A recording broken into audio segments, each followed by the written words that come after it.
lembaga UM yang memang serial ini diadakan dari beberapa wilayah atau region.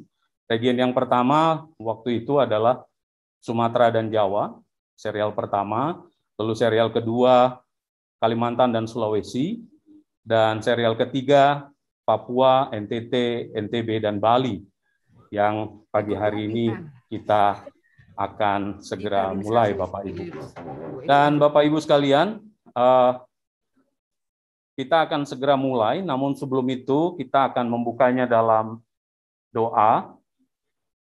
Untuk itu saya memohon salah seorang peserta dari ruang Zoom ini untuk membawakan kita dalam doa, yaitu ada Bapak Pendeta Adi dari Gemit. Dimohon Pak Pendeta Adi boleh membuka dalam doa acara kita ini. Silakan Pak Pendeta Adi buka. Ibu ya. Oh, Ibu Pendeta Adi, mohon maaf. Silakan Ibu Pendeta Adi. Silakan. Ya, baik, sebelum kita mulai mari kita berdoa. Tuhan Yesus, sahabat yang baik, kami bersyukur untuk perjumpaan yang indah pada siang hari ini. Kami mohon belas kasih-Mu supaya kami bisa melangsungkan kegiatan pada siang hari ini dengan baik.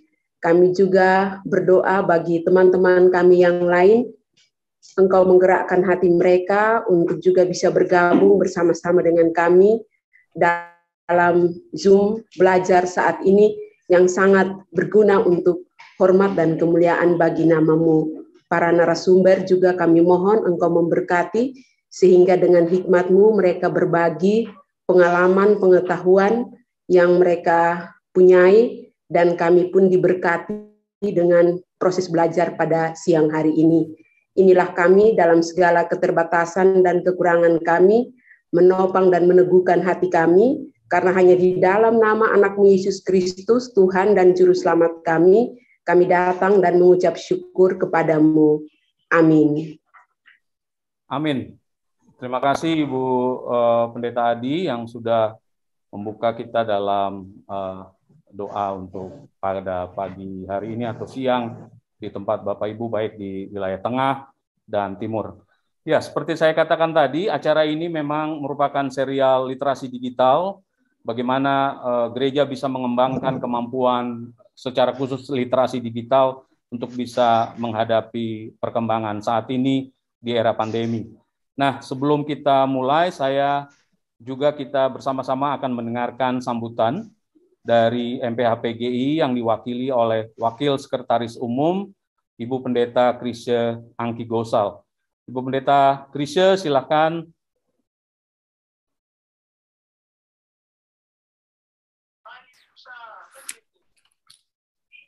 Baik, selamat siang Bapak Ibu, teman-teman semuanya.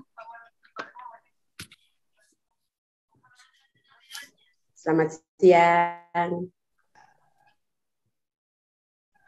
Kita bertemu di dalam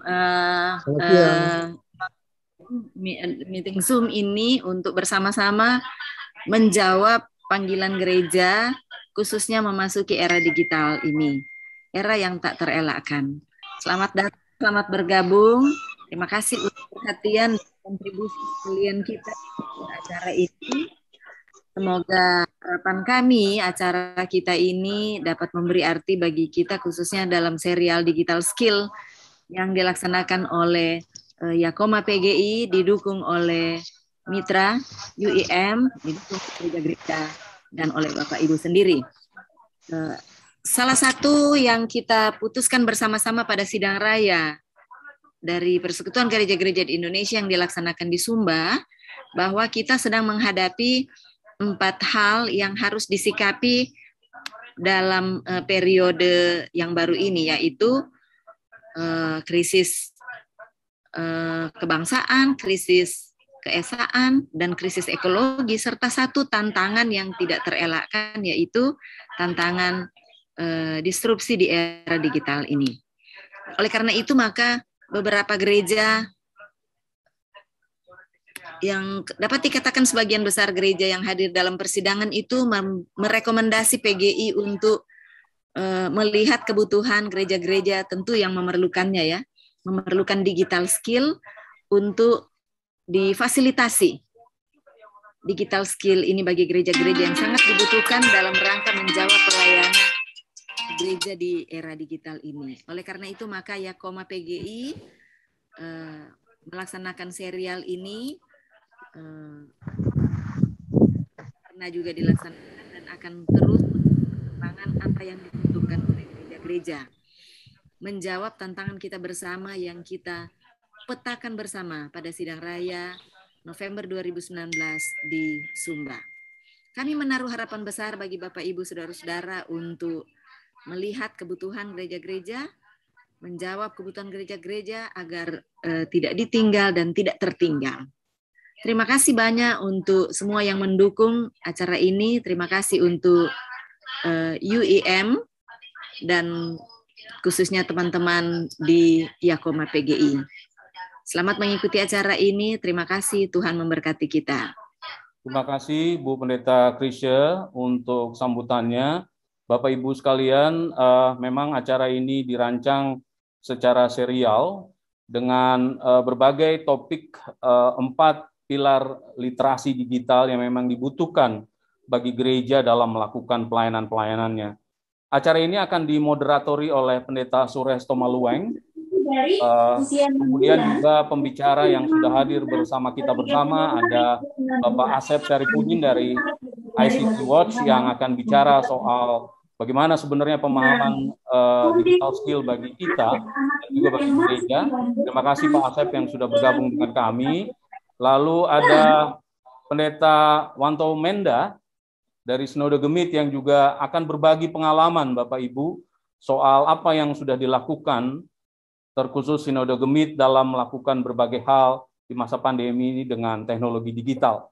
Baik, tanpa lagi saya banyak bicara, saya menyerahkan waktu dan ruang Zoom ini kepada moderator, Pak Pendeta Sures Tomalueng. Pak Pendeta Sures, silakan.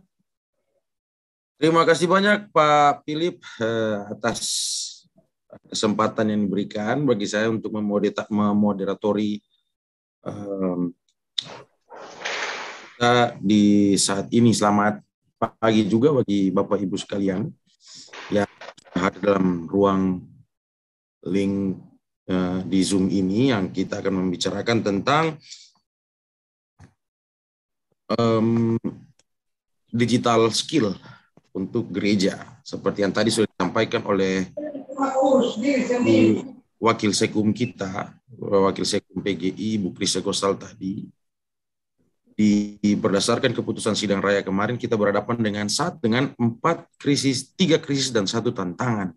Dan tantangan tersebut adalah disrupsi teknologi digital yang pada akhirnya memaksa gereja untuk masuk dan bisa beradaptasi dengan ruang digital agar fungsi-fungsi pembinaan, fungsi-fungsi pelayanan itu pun juga bisa secara maksimal dikelola oleh gereja meskipun ada di dalam dunia-dunia digital yang sementara ini yang kita lihat dia berkembang cukup pesat.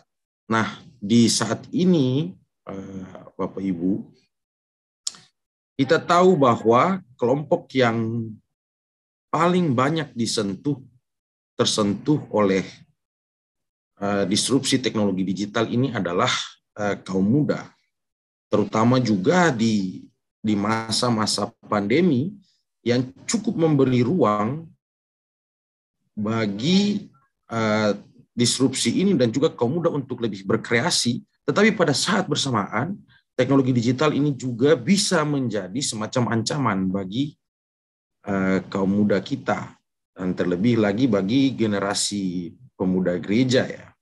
Untuk itu, kali ini di dalam webinar kita di saat ini, dalam diskusi kita di saat ini dengan tema digital skill untuk gereja, kita akan membahas bagaimana sih kita mengembangkan keterampilan digital yang hanya juga penting untuk sektor teknologi, tapi juga penting untuk sektor non-teknologi. Ya, sekitar 3/4 atau 73% dari nilai keterampilan digital dikontribusi gereja di sektor non-teknologi seperti manufaktur dan juga layanan sosial profesional, termasuk di dalamnya pelayanan gereja. Nah, Bapak Ibu yang di saat ini ada di dalam ruang Zoom kita di saat ini, untuk menjembatani kita dengan digital skill untuk gereja ini, sudah ada 2 narasumber ya. Yang pertama ada Pak Acep yang sudah ada bersama-sama dengan kita di saat ini. Selamat pagi Pak Acep. Selamat pagi Pak Sures. Salam kenal. Salam kenal Pak Acep. Ya. Dan kemudian juga ada Pak Pendeta. Pak Pendeta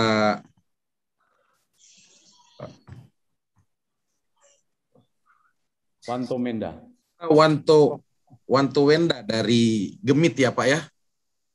Betul, betul. Selamat pagi Pak, salam kenal Pak. Ya, selamat siang Pak Suret. Oh, selamat siang di Gemit ya Pak, betul. Ya, salam kenal. Baik Bapak Ibu, kita akan masuk pada pemaparan materi kita yang akan dibawakan pertama oleh Pak Acep dulu ya, setidaknya untuk memberikan kita frame dan juga bagaimana pola keterampilan-keterampilan kita di tengah dunia digital, khususnya juga dan bagaimana kita memikirkan itu di dalam gereja kita. Nah, kalau harus diurai, Pak Acep ini lulusan Universitas Indraprasta di Jakarta yang dalam sepanjang karir sejak lulus tahun 2002 sampai hari ini sepanjang karirnya lebih banyak berkutat dengan literasi digital, begitu ya Pak Acep ya. Diurai dalam profesional banyak sekali ternyata. Kalau saya lihat di dalam CV-nya ini ada 132 ya Pak ya. Ya, baik Pak.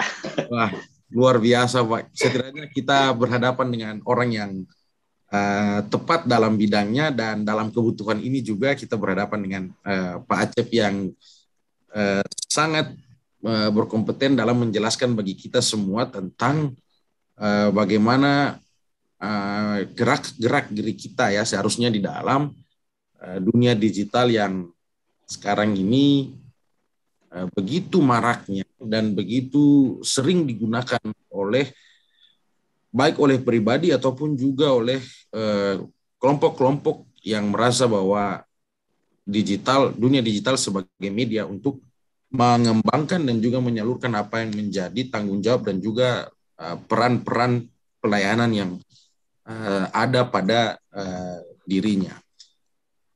Mungkin setelah itu kita akan dengan Pak Pendeta Wanto. Pak Pendeta ini dari Gemit.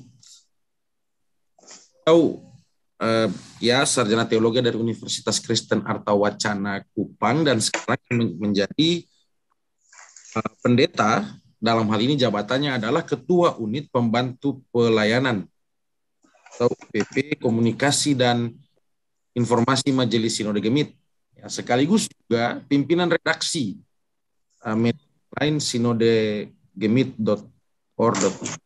Ini luar biasa. Dari beberapa kali saya ikuti berita-berita online Sinode Gemit, memang banyak sekali mengurai aktivitas-aktivitas Gemit, terutama yang saya akses kemarin waktu bulan-bulan Maret-April ya, terkait dengan bencana Seroja kemarin. Tanpa membuang waktu lagi, saya persilahkan kepada Pak Acep ya. Oke. Ya, Pak Acep untuk menyampaikan materinya. Nanti mekanismenya akan kita atur untuk sesi tanya jawabnya setelah semua kedua narasumber ini menyampaikan pemaparannya. Terima kasih. Silakan Pak Acep, waktu dan. Baik. Terima kasih Pak Sures sebagai moderator kita pagi ini. Saya mohon izin untuk share screen. Bapak Ibu semua yang ada di Papua, NTT, NTB, dan Bali.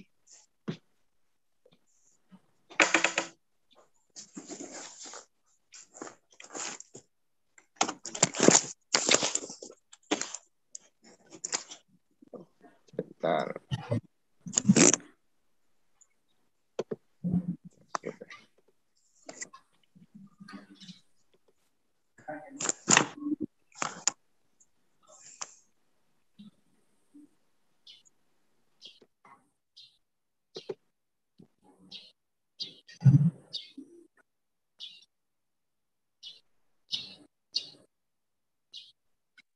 Mana ini dia?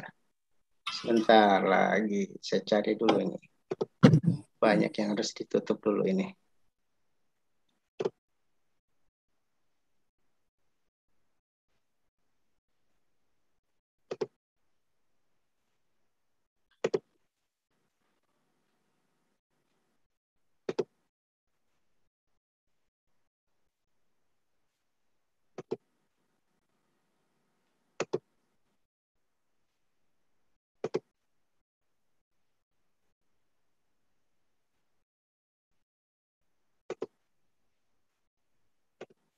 Oke.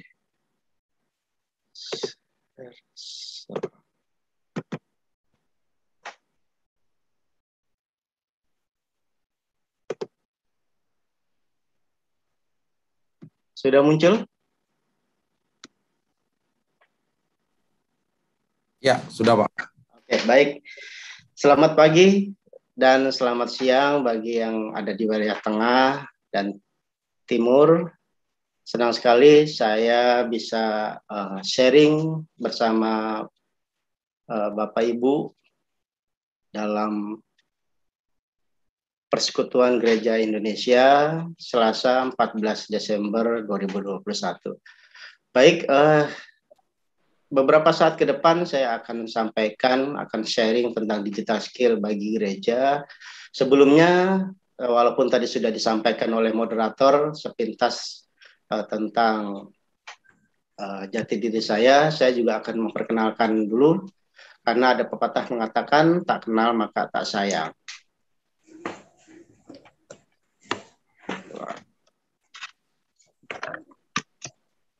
Ini ada brief CV saya. Saya Acep Syarifudin, lahir di Jakarta 45 tahun yang lalu. Beristri 1 dengan 3 keturunan saya, putri dan putra, yang saat ini sedang bermimpi melanjutkan S2 yang belum terlaksana karena satu dan lain hal. Kegiatan saya sehari-hari selain sebagai pegiat internet sehat di ICT World, saya juga sebagai founder Med Initiative, yaitu komunitas yang saya dirikan dengan 3 teman saya. Kebetulan Med Initiative ini akronim dari nama kita berempat, dan kebetulan ini juga memiliki kepanjangan Make Aware of Digital Etiquette. Selain itu saya juga sebagai intellectual property konsultan atau konsultan dari hak kekayaan intelektual, yang salah satunya yang pernah jadi klien saya adalah salah satu stasiun televisi yang sekarang sudah berganti nama, yang sebelumnya kalau Bapak Ibu pernah dengar stasiun televisi B-Channel yang sekarang berganti menjadi Raja Wali Televisi. Selain itu juga saya sebagai pelatih dan pendiri dari Scott Diving Scuba School Indonesia, yakni sekolah diving atau selam untuk anak-anak pramuka yang saya dirikan bersama teman-teman juga. Ini berdomisili di Jakarta. Dan yang terakhir, saya juga sebagai pengajar di SMP Negeri 14 dan 23 Kota Tangerang Selatan.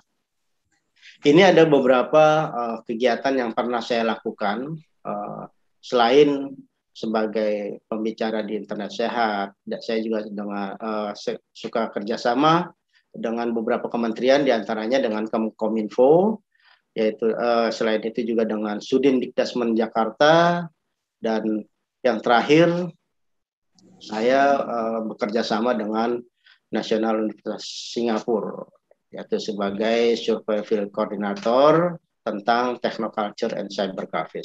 Ini ada beberapa data pribadi saya, ada email, ada Facebook, ada Twitter dan Instagram saya sama, Google Plus, dan kontak pribadi saya.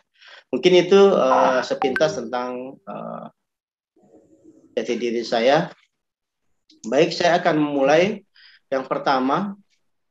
Slide yang pertama ini tentang konvergensi teknologi yang dulu mungkin Bapak Ibu atau saya sebutnya teman-teman saja ya, karena mungkin kita banyak yang seumuran dan mungkin banyak yang seumuran ini tahu di slide saya ini teknologi yang kita pakai sebelum saat sekarang ini ada di sebelah kanan atas ada kaset. Apa hubungannya kaset dengan pensil? Mungkin kalau generasi saya banyak yang tahu, tapi generasi milenial mungkin nggak tahu apa hubungannya pensil dengan kaset. Yaitu ya buat merewind atau mengembalikan gulungan kaset yang sudah habis di sebelahnya. Ada disket, ada roll film, game zaman dulu. Dan telepon pun, alat komunikasi zaman dulu pun, ya ini masih banyak yang nggak mengetahui, oh benda apa ini. Tapi sekarang sudah terganti. Sudah terganti dengan satu alat. Dengan satu alat ini sudah mewakili semuanya. Bisa menjadi foto, bisa menjadi perekam, bisa menjadi pemutar musik dan lain sebagainya. Dengan alat ini sudah bisa mewakili alat-alat yang sebelumnya tadi. Nah ini, dengan satu alat ini ya sekarang yang ini sudah ditinggalkan. Nah, dengan teknologi yang sudah berkembang pada saat ini bisa mengubah perilaku masyarakat, merubah kebiasaan.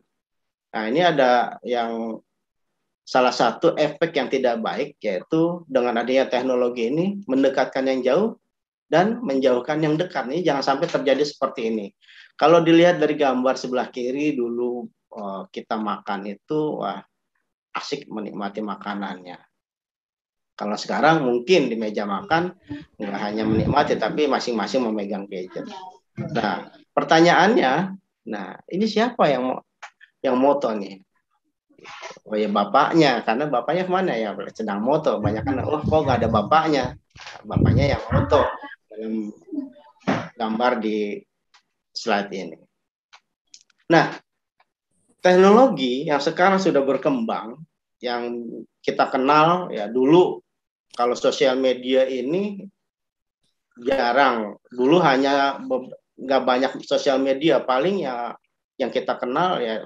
Kalau generasi saya dulu sebelum ada Facebook, Twitter, Instagram, Skype, YouTube itu hanya banyak yang mengenal yaitu Friendster. Nah, kalau anak milenial mungkin banyak yang nggak tahu apa tuh Friendster. Nah, ini dulu sama seperti Facebook, Friendster ini banyak digandrungi oleh para netizen dan dulu ya banyak digandrungi karena tidak banyak pilihan seperti sekarang ini.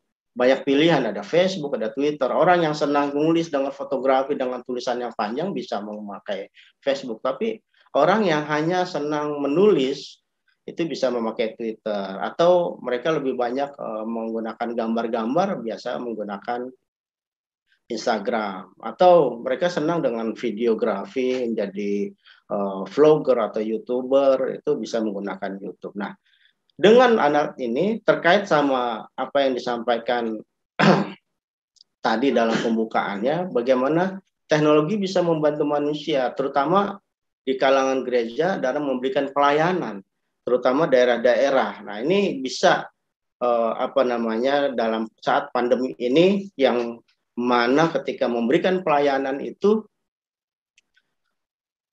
terhalang, yang dulunya kita bisa bertatap muka, sekarang harus dilakukan secara online karena dengan keadaan seperti pandemi sekarang ini. Jadi teknologi ini seharusnya bisa membantu manusia dan alhamdulillah mungkin sekarang juga sudah bisa membantu kita semua ketika kita mengalami pandemi. Seperti halnya saya, keseharian saya di sekolah yang tadinya kita tatap muka, sekarang kita tidak bisa tatap muka walaupun sekarang sudah mulai, walaupun hanya 50%, mungkin di kalangan gereja juga sudah ada yang memulai tatap muka dengan keterbatasan, tapi mungkin di daerah-daerah yang agak sulit terjangkau, agak jauh, dengan adanya kondisi ini ya kita syukurilah, kita bisa tetap beribadah, memberikan pelayanan secara online. Nah, bagaimana ketika dengan pelayanan itu dilakukan melalui sosial media ini, secara online melalui sosial media bisa. Ini mungkin mempermudah. Jadi seperti di Twitter itu di kalangan ya, seperti saya itu banyak ustadz atau kiai itu memberikan kuliah Twitter. Jadi cool tweet namanya. Nah, mungkin di para pendeta-pendeta di gereja ini juga bisa memanfaatkan sosial media ini untuk memberikan ceramah-ceramahnya, masukan-masukannya atau materi-materi dakwah di gerejanya melalui sosial media yang bisa kita pilih tergantung bagaimana kita nyaman memberikan materi itu. Atau ya sekarang ini misalkan karena biar lebih tatap muka, kalau dengan media sosial kita tidak bisa tatap muka secara langsung atau walaupun hanya berupa teks, tapi mungkin dengan teknologi yang lain, misalkan yang sekarang sudah yang seperti kita lakukan dengan Zoom atau Google Meet atau yang lainnya, banyak ada teknologi yang lainnya yang untuk digunakan sebagai video conference. Tapi, nah mungkin di beberapa daerah ini terkendala dengan koneksi, entah berat kuotanya, paketnya harus besar. Nah, ini bisa juga dilakukan nggak harus menggunakan misalkan Google Meet atau Zoom karena memang memakai kuota yang begitu besar. Tapi kita juga bisa menggunakan yang paling sederhana, yaitu menggunakan Messenger, teknologi Messenger, yaitu yang sekarang biasa sudah semua pasti pakai, namanya WhatsApp. Di sini juga bisa kita ini, seperti saya di sekolah ketika menggunakan itu terasa berat menggunakan Google Meet atau Zoom, kita menggunakan WhatsApp saja, karena di WhatsApp juga bisa kita video conference untuk 8 orang. Bahkan sekarang mungkin dengan mengupdate WhatsApp kita yang terbaru itu bisa lebih dari 8 orang. Nah, ini saya pergunakan juga di sekolah untuk mengabsen secara random. Karena 8 orang tadi saya random, hari ini berapa orang. 8 orang misalkan, nanti besok 8 orang. Jadi terlihat bagaimana kita nggak hanya komunikasi via teks, tapi juga bisa tatap muka walaupun dengan menggunakan video. Jadi ini bisa dilakukan bagi para pendeta yang melayani di gereja-gereja dengan teknologi yang harusnya bisa membantu manusia. Nah, terkait dengan media sosial juga yang kita gunakan, hati-hati kalau kita tidak bisa tidak tahu aturannya, ya kita bisa malah menjadi korban atau kita malah pelakunya. Nah, dalam ajaran saya ini, dalam Muslim, di MUI juga mengeluarkan fatwa 5 ujaran haram di media sosial atau bermuamalah. Nah, gereja pun sama merespon revolusi media sosial ini. Salah satunya saya lihat ini ada 5 langkah mudah gereja untuk sukses menggunakan media sosial. Yang pertama, tahu di mana orang-orang berkumpul secara daring. Kedua, ketahuilah bahwa kurang itu lebih. Ketiga, lakukan lebih banyak percakapan dan lebih sedikit iklan. Yang keempat, jadilah konsisten. Dan yang terakhir, memberi nilai tambah pada hidup orang-orang. Ini saya rasa bagus ketika ini diterapkan dalam penggunaan media sosial dalam pelayanan pada jemaat-jemaat yang ada di gereja dimanapun. Ini jadi selaras lah di dalam Islam, di dalam Kristen, di dalam Hindu, semua pun saya yakin memiliki aturan dalam bermedia sosial. Jadi dengan menggunakan media sosial yang baik, mudah-mudahan semoga kita bisa terhindar dari hal-hal yang negatif yang ada di internet. Nah, saya mau sampaikan, ini ada 3 tips internet sehat. Ini bisa menjadi pegangan bagi kita semua ketika kita beraktivitas, kita berkegiatan di online atau di internet. Yang pertama ini ada wise while online. Yang kedua ada think before posting, dan yang terakhir sharing before sharing. Yang pertama saya mau sampaikan tentang tagline yang pertama. Tapi sebelumnya saya memperkenalkan dulu nih terkait sama internet sehat. Mungkin teman-teman di sini belum ada yang tahu apa itu internet sehat. Internet sehat ini adalah program campaign atau kampanye yang diinisiasi teman-teman ICT World sejak 2002. Kita memiliki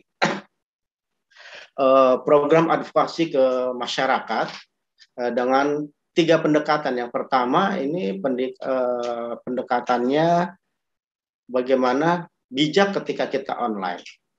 Yang kedua, memperbanyak postingan-postingan yang positif, karena hal ini kita bisa mereduksi mereduksi konten-konten negatif yang ada di internet. Yang ketiga, ini memberdayakan masyarakat sipil atau sipil madani tentang teknologi informasi dan komunikasi. Itu mungkin sepintas tentang apa itu internet sehat. Yang pertama, saya mau sampaikan wise while online. Apakah itu wise while online? Wise while online ini adalah bijak ketika kita online. Jadi internet yang kita pakai, apalagi dengan saat ini, kondisi saat ini pandemi, kita dipaksa semua online. Jadi kita bijak menggunakan internet itu. Jadi internet dipakai sesuai dengan kapasitas kita masing-masing. Kita sebagai guru ya kita gunakan untuk membantu bagaimana kita bisa tetap mengajar online, bisa bertatap muka dengan murid-murid kita, atau seorang pedagang bagaimana bisa membantu usahanya dalam berdagang dan bisa lebih laku ketika dia berusaha. Yang kedua, think before posting, yaitu berpikir ulang sebelum posting. Jadi posting ini banyak ragamnya. Kita ketika update status, kita upload video, foto, itu adalah posting. Jadi kita berpikir ulang sebelum posting. Jangan sampai postingan kita ini bisa merugikan orang lain, apalagi bisa memicu kerusuhan atau memancing perbedaan yang jauh dan bisa merusak toleransi dan sebagainya. Jadi kita harus berpikir sebelum kita posting, apakah postingan kita bermanfaat atau tidak. Dan yang terakhir, kita harus sharing before sharing, yaitu bagaimana kita punya filter sebelum kita menyebarkan info yang kita miliki. Jangan sampai kita malah ikut menyebarkan info-info yang tidak benar. Ini saya mau sampaikan terkait dengan tagline yang ketiga, sharing before sharing, yaitu check and recheck. Jadi ketika kita mendapatkan berita itu, jangan langsung kita menyebarkan, tapi kita harus punya filter dengan beberapa pertanyaan yang kita miliki untuk diri kita sendiri. Yang pertama, ketika dapat berita, kita tanya dulu, berita itu benar atau tidak. Kalau memang tidak benar atau belum tentu benar, jangan disebarkan. Tapi ternyata beritanya ini benar. Nah, jangan disebarkan juga, tapi kita tanyakan pertanyaan berikutnya, yaitu berita itu bermanfaat atau tidak. Kalau memang tidak bermanfaat, ya jangan disebarkan. Nah, ketika emang berita itu bermanfaat, ya silakan kita sebar. Dan yang terakhir yang kita lakukan ketika sudah kita sebarkan, kita harus bersabar. Jangan sampai kita sudah kita sebarkan, kita ingin merasa, wah kita sudah menyebarkan, menjadi orang pertama yang menyebarkan, biar mendapatkan like yang banyak, komen yang banyak. Jangan, tapi kita harus bersabar agar bagaimana berita itu bisa sampai, bisa diteruskan dan menyebar ke orang-orang yang tepat. Nah, saya mau sampaikan dengan berita-berita atau terkait dengan berita yang kita sampai kepada diri kita. Jadi ketika kita mendapat berita dari siapapun atau dari manapun, tidak ada jaminan bahwa berita itu benar pun yang dikirim oleh kawan baik kita. Jadi ada hak kita untuk menanyakan kebenaran dan sumber terpercaya berita tersebut. Jadi ketika kita menerima berita tadi, tidak ada jaminan berita itu benar atau tidak. Jadi kita ada hak untuk menanyakan kebenaran dan sumber terpercaya berita tersebut. Saya mau tuturkan video ini terkait dengan media sosial dan fitur-fitur yang ada di media sosial. Ada banyak banget postingan dan share yang beredar di sosial media. Informasi tersebut terkadang bikin kita naik darah, mulai dari banyak hoax, debat kusir, sara, iklan bohong, foto kekejaman. Semuanya beredar di sosial media. Kamu nggak cuma bisa menyukai, mengomentari, atau membagikan postingan tersebut ke netizen lainnya. Kalau nggak suka dengan postingan itu, kamu bisa cari fitur laporkan. Gunakan fitur laporkan buat melaporkan foto atau postingan yang kamu nggak suka. Jadi nggak perlu debat kusir di komentar atau asal like dan share ya, cukup laporkan.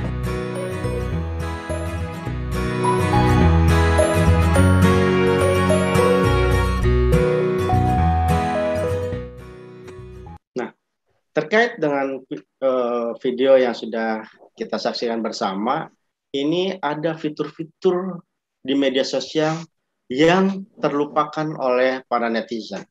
Apa saja itu fiturnya? Nah, ini dia. Yang banyak diingat oleh netizen itu fiturnya hanya like, share, dan komen. Tapi ada dua fitur yang terlupakan, yaitu block dan report. Kenapa? Karena memang selama ini banyak yang hanya tahu like dan share dan komen. Yaitu block and report ini terlupakan. Jadi ketika menerima informasi yang ada di media sosial, informasi itu mungkin berita yang negatif, berita yang bisa memecah persatuan, membuat kerusuhan dan sebagainya, kita jangan mengomentari. Walaupun komentar kita tidak setuju dengan postingan tersebut, kalau kita komentar, ini secara tidak langsung kita menyebarkan berita itu, apalagi kita men-share-nya. Yang kita bisa lakukan adalah kita membloknya. Jadi tidak muncul di halaman wall atau di halaman atau beranda sosial media kita.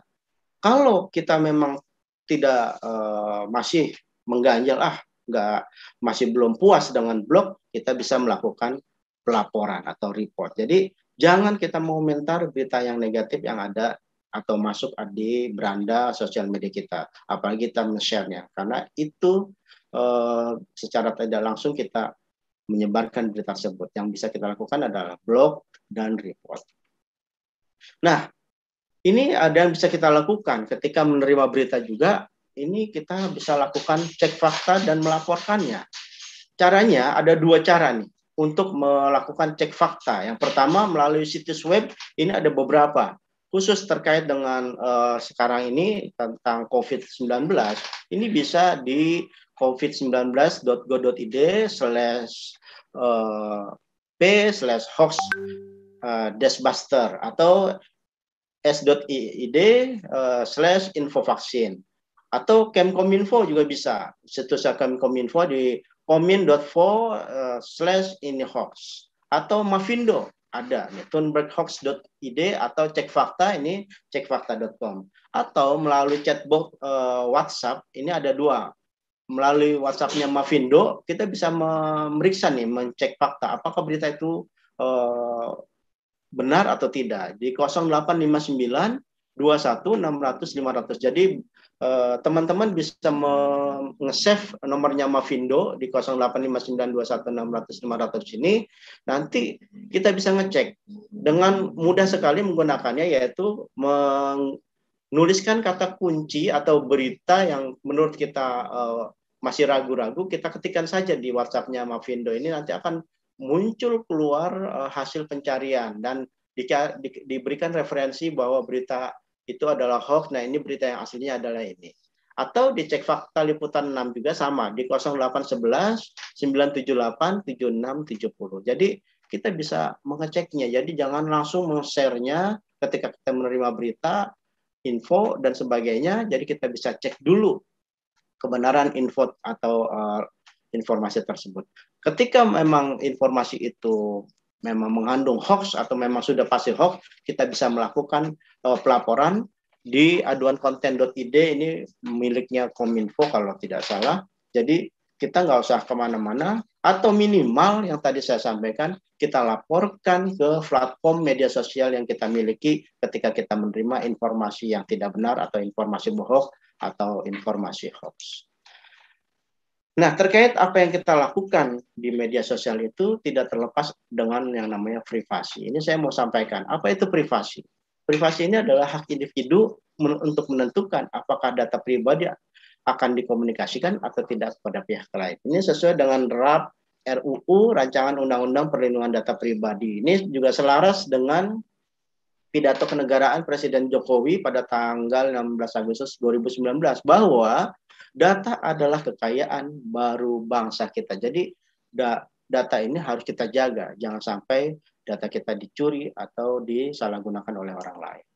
Nah, terkait nama data pribadi ini adalah identitas diri kita yang sesuai dengan Peraturan Menteri Kominfo nomor 20 tahun 2016. Data pribadi adalah data perseorangan tertentu yang disimpan, dirawat, dan dijaga kebenaran serta dilindungi kerahasiaannya. Dan sesuai dengan RUU PDP atau perlindungan data pribadi, ini adalah setiap data tentang seseorang, baik yang teridentifikasi dan atau dapat diidentifikasi secara tersendiri atau dikombinasi dengan informasi lainnya secara langsung maupun tidak langsung melalui sistem elektronik dan atau non elektronik. Jadi terkait sama data pribadi ini, jangan pernah sekali-kali posting identitas diri kita di media sosial. Karena apa? Nanti akan berdampak pada diri kita sendiri terhadap hal-hal yang tidak baik terhadap diri kita sendiri. Nah, jenis data pribadi sesuai dengan RUU PDP ini ada dua. Data pribadi umum dan data pribadi secara spesifik. Yang pertama, data pribadi umum itu apa saja? Ada nama lengkap, jenis kelamin, kewarganegaraan, agama, dan data pribadi yang dikombinasikan untuk mengidentifikasi seseorang. Sedangkan data pribadi spesifik itu adalah data dan informasi kesehatan, data biometrik, genetika, kehidupan atau orientasi seksual, pandangan politik, catatan kejahatan, data anak, data keuangan pribadi, dan data lainnya sesuai ketentuan perundang-undangan yang berlaku. Nah, terkait sama data tadi, ketika ingin bagaimana privasi atau data kita aman, kita ini harus melindungi data kita. Jangan sampai data ini ketika tidak dilindungi atau tidak aman, ini akan terdampak pada diri kita sendiri. Yang pertama, ketika data sensitif ini tersebar, tidak terlindungi atau diketahui oleh orang lain, kita akan terkena diskriminasi pada prasangka buruk atau prasangka buruk.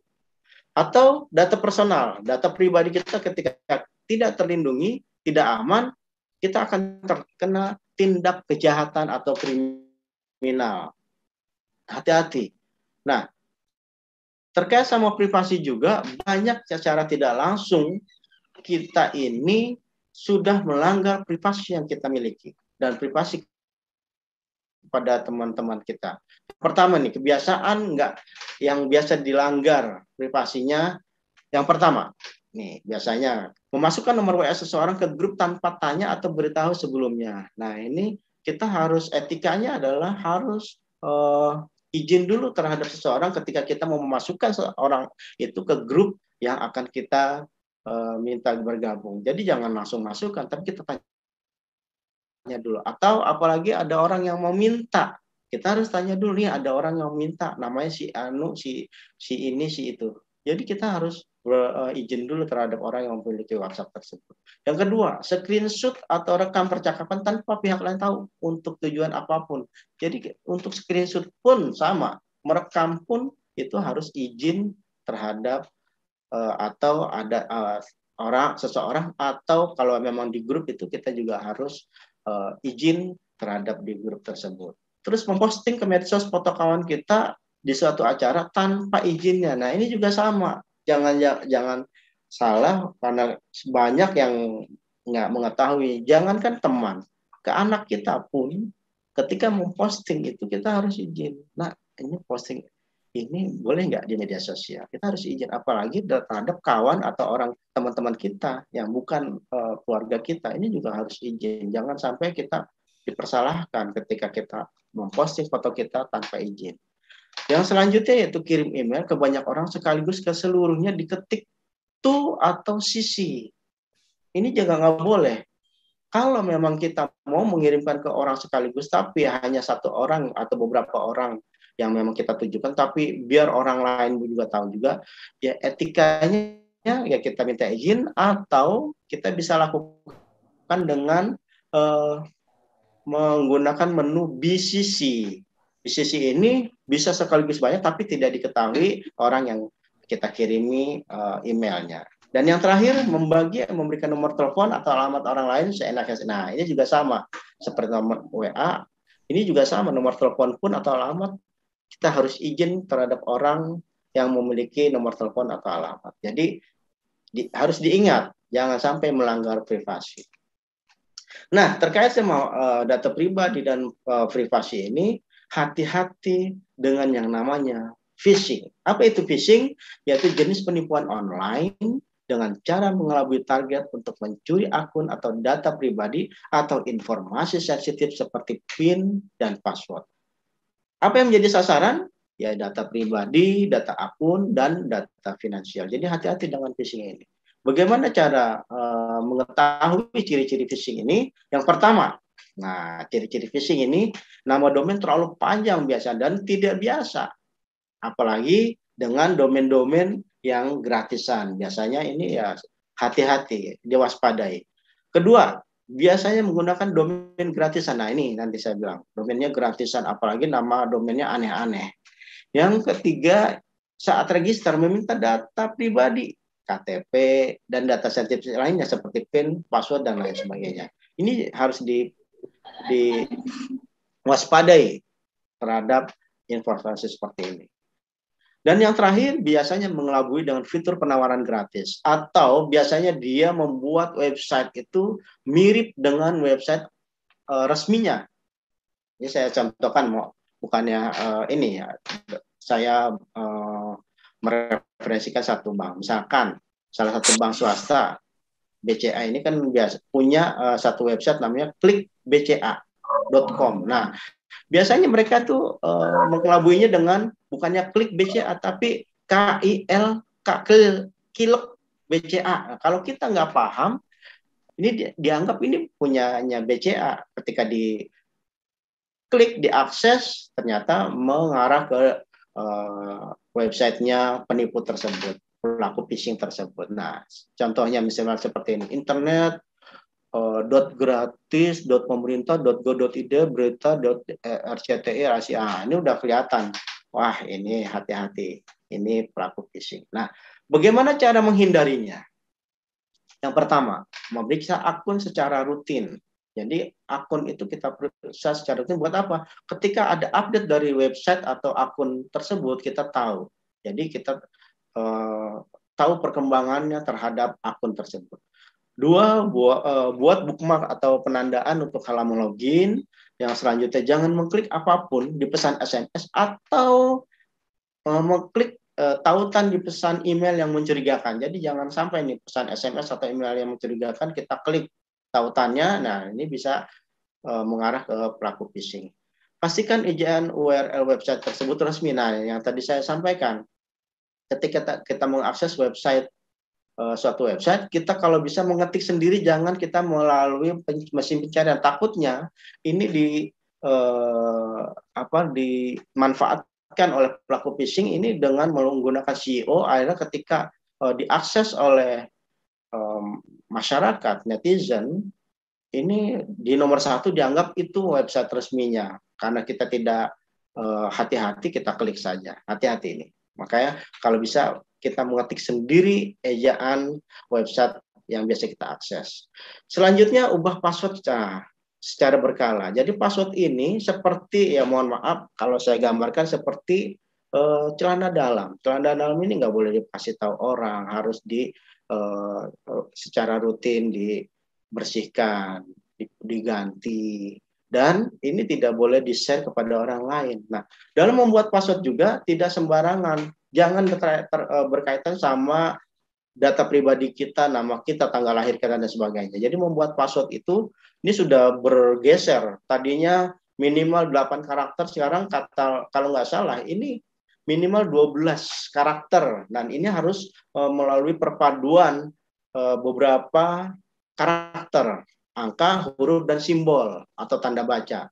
Atau minimal kita membuat password itu hanya 2 karakter, angka dan huruf itu sudah jelas. Ini ada ada riset bahwa ketika kita membuat password hanya satu karakter, misalnya huruf saja, ini bisa dihack atau bisa ditembus dalam waktu 2 jam. Kalau kita membuat password menggunakan 2 karakter angka dan huruf, ini bisa dihack atau ditembus dalam waktu 5 jam. Nah, ketika kita membuat password tadi minimal 12 karakter dan perpaduan antara angka, huruf, simbol atau tanda baca, ini bisa ditembus dalam waktu 3 tahun. Masa iya orang untuk mau hack password membutuhkan waktu bertahun-tahun. Nah, ini salah satu yang bisa kita lakukan ketika kita membuat password. Dan ubah password itu seperti minum obat cacing, 6 bulan sekali. Kalau bisa, kalau tidak lebih bagus lagi 3 bulan sekali. Dan yang selanjutnya yaitu waspada setiap pesan, menerima pesan dari orang yang tidak kita kenal. Jadi jangan sampai kita langsung merespon saja dari pesan orang yang tidak kita kenal. Yang selanjutnya install software untuk keamanan internet dan tetap update antivirus. Dan yang terakhir, waspada terhadap email atau pesan teks yang mendapatkan hadiah. Ini bukan sekarang saja trennya email tentang atau pesan teks yang mendapatkan hadiah. Ini sudah dari tahun 2003-2004 ini sudah marak sekali penipuan terhadap email atau pesan teks yang mendapatkan hadiah. Ini contohnya pernah dialami oleh kepala sekolah saya. Untungnya tidak terjadi hal-hal yang tidak diinginkan. Waktu itu hanya mengalami kerugian pulsa 50.000 hilang dan waktu yang karena kita dipandu melalui telepon ke mesin ATM. Nah, ini yang harus diingat, kenali cirinya dan cara menghindarinya tentang phishing. Yang terakhir, mungkin ini bisa saya sampaikan materi literasi yang bisa teman-teman akses secara gratis. Ini buku-bukunya ada di internetsehat.id/literasi digital. Ini buku-buku ini gratis dan nggak perlu bayar. Ada internet sehat, ada 123 menjadi netizen cerdas, web Wiwon, ada privasi dan perlindungan data pribadi, dan ada smart school online. Selain buku-buku ini juga, teman-teman bisa download secara gratis juga ada video-video yang terkait dengan media sosial. Jadi teman-teman nggak perlu khawatir berbayar karena semua materi yang ada di internetsehat.id ini kita memiliki lisensi Creative Commons. Jadi semua teman-teman silakan mengambil, memperbanyak, dan menyebarkan kembali tanpa perlu izin dengan satu syarat, tidak untuk kepentingan komersial. Kalau untuk kepentingan sosial, dibagikan lagi kepada masyarakat luas, silakan diperbanyak, diunduh tanpa harus izin. Terima kasih. Ketika ada pertanyaan, mari kita berdiskusi dan saya kembalikan ke moderator, ke Pak Suresh. Terima kasih banyak Pak Acep. Ya, kami kembali disegarkan dengan etika, ya, etika digital dan juga membangun kultur yang baik di dalam berteknologi digital. Saya yakin banyak di antara Bapak Ibu di sini pasti sudah punya pertanyaan yang nanti akan diutarakan ke Pak Acep. Namun sebelum itu kita melanjutkan dengan Pak Pendeta Wanto dulu untuk pemaparan materinya, sehingga nanti pada saat sesi tanya jawab semuanya kita akan bicarakan dalam sesi tanya jawab kepada Pak Acep maupun kepada Pak Wenda. Untuk itu waktu dan tempat saya persilakan kepada Pak Pendeta Wanto untuk menyampaikan materinya. Silakan Pak Pendeta. Terima kasih, salam teman-teman di ruang virtual. Terima kasih Pak Suresh. Terima kasih untuk kawan-kawan di PGI, Pak Philip, Ibu Kriset tadi menyampaikan pesan suara gembala, juga buat teman-teman yang sudah bergabung di ruang digital ini. Saya dapat kepercayaan untuk menyampaikan materi terkait dengan tema digital skill bagi gereja, terutama khususnya mengenai pengalaman gemit dalam memanfaatkan teknologi layanan digital. Terima kasih tadi Pak Asep sudah menyampaikan sejumlah hal penting menyangkut dengan tema ini. Nah, jujur latar belakang saya, pendidikan saya teologi. Saya bukan orang teknologi, sehingga hal terkait yang sangat teknis seperti yang tadi Pak Asep sampaikan, kalau nanti sebentar terkait itu nanti Pak Asep akan memperlengkapi. Dan saya lebih banyak berbagi pengalaman tentang bagaimana gereja kami Gemit merespon perkembangan teknologi digital dan pelayanan di pelayanan gereja dan tantangan yang kami hadapi. Nah, mungkin slide-nya Pak Suraj atau Pak Philip bantu saya dulu. Ya, sip. Baik Pak, baik.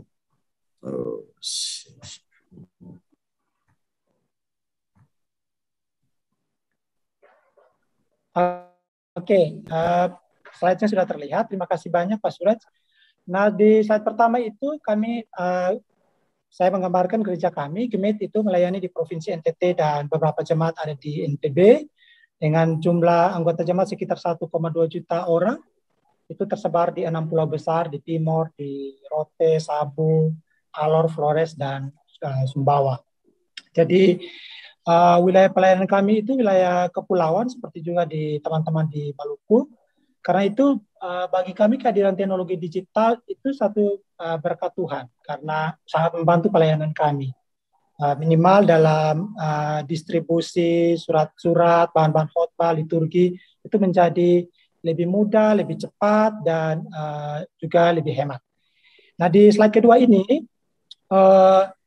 gereja kami mendasarkan upaya-upaya peningkatan pelayanan digital itu bagian dari amanat tata gereja kami di pokok-pokok eklesiologi gereja. Pokok-pokok eklesiologi gereja atau yang biasa kami sebut PPE itu adalah dokumen eklesiologis kami mengenai siapa dan apa yang dikerjakan oleh Gereja Masih Injil di Timor. Nah, di situ di poin ke-14 kalau saya tidak salah itu dikatakan iptek adalah anugerah Allah yang dapat dipergunakan untuk kebaikan dan kesejahteraan hidup umat manusia, karena itu dapat dipakai juga sebagai media pewartaan Injil. Namun pada saat yang sama, gereja harus kritis terhadap kekuatan iptek karena apabila dipergunakan secara tidak bertanggung jawab, maka membawa kerugian dan kehancuran komunitas gereja dan warga masyarakat. Itu kutipan dari pokok-pokok eklesiologi kami, gereja kami Gemit. Nah, dengan demikian saya kira tema yang dikasih teman-teman ini kami sambut baik sebagai komunitas bergereja, kita berbagi pengetahuan dan pengalaman yang memperkaya kualitas pelayanan di gereja kita masing-masing. Nah, di slide ketiga, tadi sudah kita sebut di slide ketiga Pak Suraj, bicara tentang digital skill, kita bicara tentang disrupsi. Tadi beberapa teman sebelumnya sudah bicara, disrupsi itu era di mana inovasi, perubahan terjadi secara besar-besaran, fundamental, dan mengubah sistem, tatanan, cara-cara dengan cara-cara yang baru karena kemajuan teknologi. Saya ingat waktu tahun 2017, Yakoma PGI bikin lokakarya komunikasi di era digital, temanya itu di GKPB Bandung. Waktu itu, ibadah penutupan ada teman dari GKP, Gereja Pasundan, pimpin khotbah. Lalu dia buka Alkitab, mau baca Alkitab, dia bukan ambil Alkitab yang buku, ambil tabletnya dan dia bilang, mari kita buka Alkitab dari Injil ini. Kami yang dengar senyum-senyum, lalu kami pulang ke Kupang, saya bikin berita dengan angle Alkitab dan Alkitab. Jadi itu kemudian jadi diskusi hangat di kawan-kawan pendeta di Gemit. Ada yang bilang, itu hanya terjadi di Jawa, di Timur belum bisa. Kita di sini pakai Alkitab yang buku. Kalau HP ya kita pakai HP, jangan diganti. Jangan kita bilang, kita ajak jemaat bilang mari kita baca Alkitab, tapi kita kemudian buka dari Samsung. Tapi dengar itu saya belajar dari Maria. Maria bilang ketika dengar sesuatu yang dari malaikat, lalu Maria menyimpan semua itu di dalam hati, perkara di dalam hati. Nah, waktu berjalan tidak lama, 2 tahun kemudian, akhirnya COVID tiba di NTT dan kemudian banyak orang kita pakai istilah mati gaya. Jadi mau tidak mau harus belajar pelayanan online. Memang ada juga tempat-tempat tertentu di wilayah pelayanan kami yang masih sulit akses internet, nah itu pelayanannya masih manual. Tapi dengan datangnya COVID, kemudian era disrupsi itu, kemudian disitulah kaum muda Gemit khususnya yang selama ini masih di pinggiran, kemudian dipanggil untuk ambil peran sentral dalam pelayanan digital atau digital ministry, karena selama ini mereka lah yang lebih banyak mengetahui tentang dunia maya. Di slide 4, teman-teman, yang tidak kalah mendasar dari keterampilan digital itu ada kita sebut dengan kultur digital dan etika digital. Tadi beberapa bagian sudah Pak Asep sampaikan. Kultur dan etika digital ini jadi penting untuk supaya pelayanan digital kita itu sungguh-sungguh membawa kebaikan bagi pelayanan gereja. Nah, kalau bicara kultur, kita bicara tentang bagaimana pola interaksi kita, manusia, cara berpikir, cara berkomunikasi, cara berperilaku di dunia digital. Nah, dunia digital sebagaimana tadi disampaikan, dia bisa mengatasi berbagai hambatan jarak, geografis, melampaui berbagai macam batas-batas antar pihak, juga mempengaruhi realitas yang dulunya tersembunyi, dia menjadi transparan. Nah, orang bisa saling kenal, saling tahu tanpa harus bertemu karena data tentang orang lain ada tersimpan di platform-platform media digital. Saya ini beberapa hari lalu saya kaget dengan anak saya baru umur 5 tahun, dia masih TK. Dia main tebak-tebakan dengan ini Google. Dia tanya sama Google,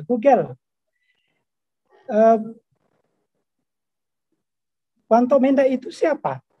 Jadi kemudian Google jawab, Wanto Menda adalah pendeta Gemit. Ini beberapa artikel tentangnya. Lalu kemudian dengar jawaban itu, dia datang dekat saya dan dia bilang, pendeta kok? Saya tertawa terbahak-bahak karena sewaktu dia lahir, itu saya sudah pindah ke kantor sinode dan untuk mengelola media. Jadi dia tidak pernah lihat saya pakai toga, berkhotbah sebagaimana kawan-kawan pendeta lainnya. Jadi selama ini dia pikir saya wartawan karena tiap hari saya pegang kamera. Nah, selain mengatasi jarak, waktu, hemat, budaya digital juga punya kontradiksi-kontradiksi.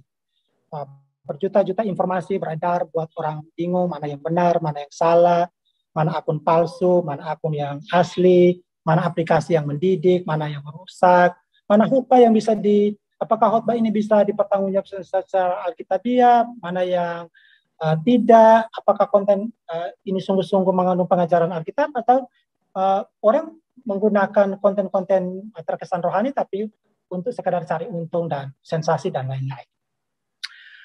Nah, jadi budaya digital bikin kita makin kreatif dalam situasi-situasi yang sulit seperti di masa pandemi, tapi juga bikin kita berdaya, tapi juga kadang-kadang bikin orang tidak berdaya. Tadi Pak Asep menyebut bagaimana cybercrime di dunia digital, penipuan online, prostitusi online, macam-macam. Nah, yang berikut terkait dengan etika digital itu kemampuan individu untuk kita mempertimbangkan mana yang pantas, mana yang tidak pantas di dalam kita bermedia digital. Terkait implikasi etis dari kultur digital seperti yang disampaikan di atas, implikasi etis dari transparansi yang menjadi salah satu ciri dari kultur digital itu membuat kita jadi mudah untuk mengakses data, mengakses dokumen, foto, video, audio, macam-macam. Tapi pada saat yang sama juga ada celah di mana data-data itu dicuri, dimanfaatkan dengan cara tidak bertanggung jawab. Jadi ada juga potensi pelanggaran hak cipta, plagiasi, macam-macam lah seperti itu.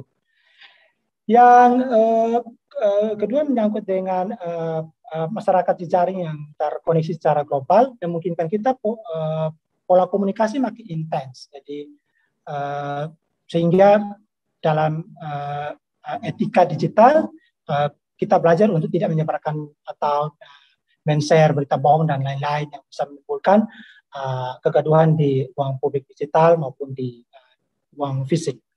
Nah, ini jadi PR kita bersama gereja-gereja di Indonesia, bagaimana memperkuat literasi dari generasi kita untuk supaya tidak menelan mentah-mentah semua informasi yang diperoleh, tapi sekaligus literasi juga mendidik kita untuk menjaga nilai-nilai, norma-norma yang berlaku. Karena kadang-kadang di dunia fisik seseorang baik hati, ramah, sopan, tapi belum tentu di kehadirannya di sosial media. Bisa terbolak-balik. Kadang di sosial media dia rohani, share ayat-ayat Alkitab, tapi sesungguhnya dia seorang pelaku kekerasan. Atau juga sebaliknya di gereja dia aktivis, tapi justru di sosial media tidak ramah dan bullying dan macam-macam. Sehingga jadi penting bagi kita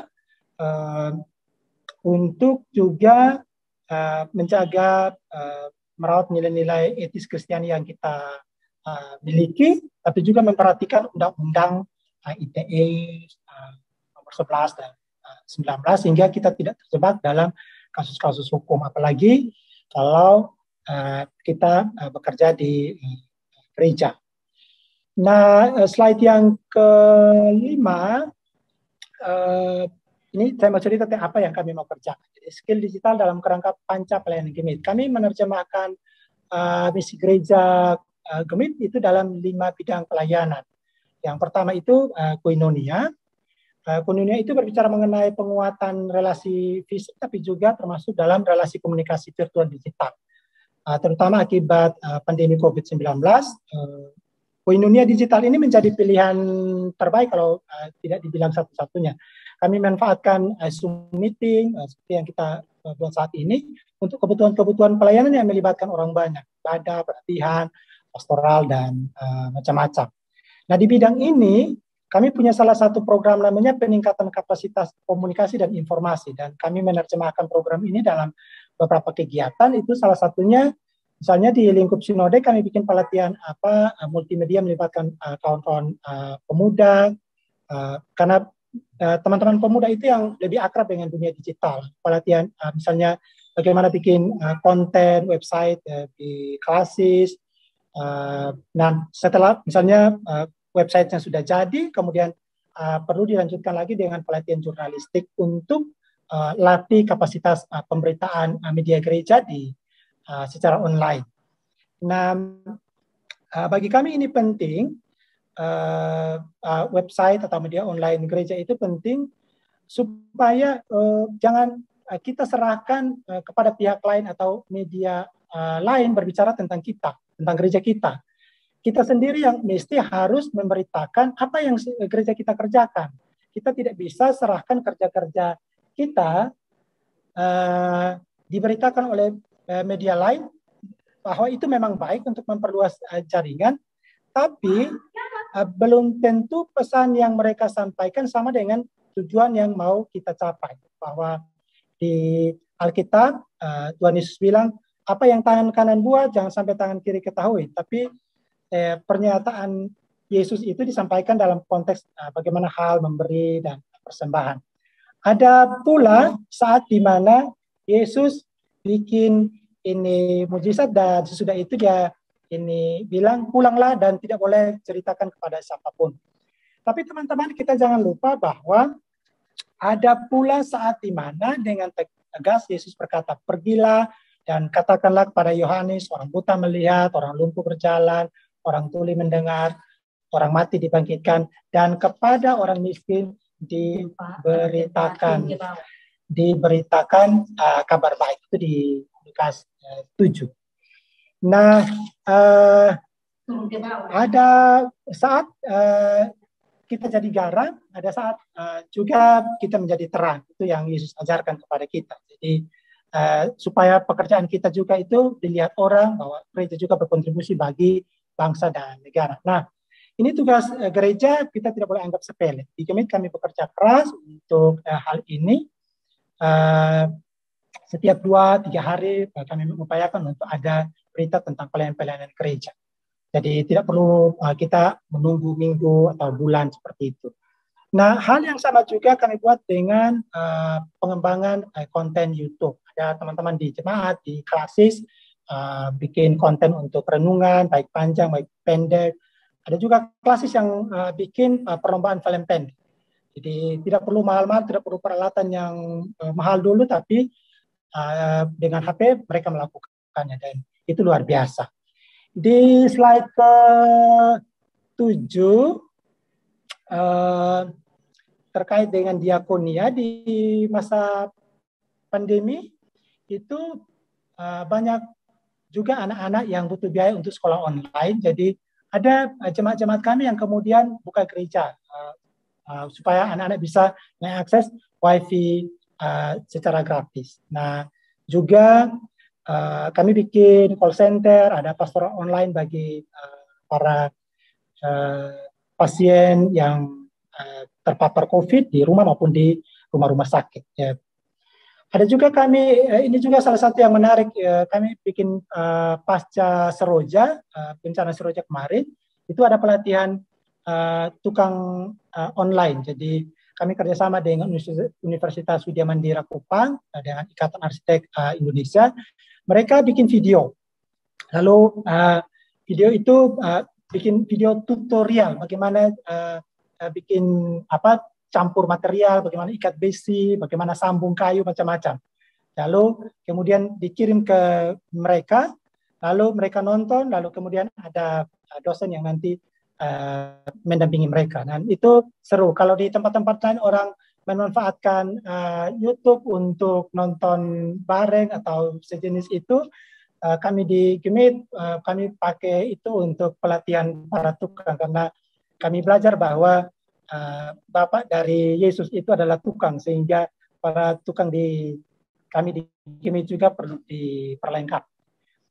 Dan ada satu juga yang kawan-kawan pemuda Gemit buat itu, namanya itu diakonia darah. Jadi mereka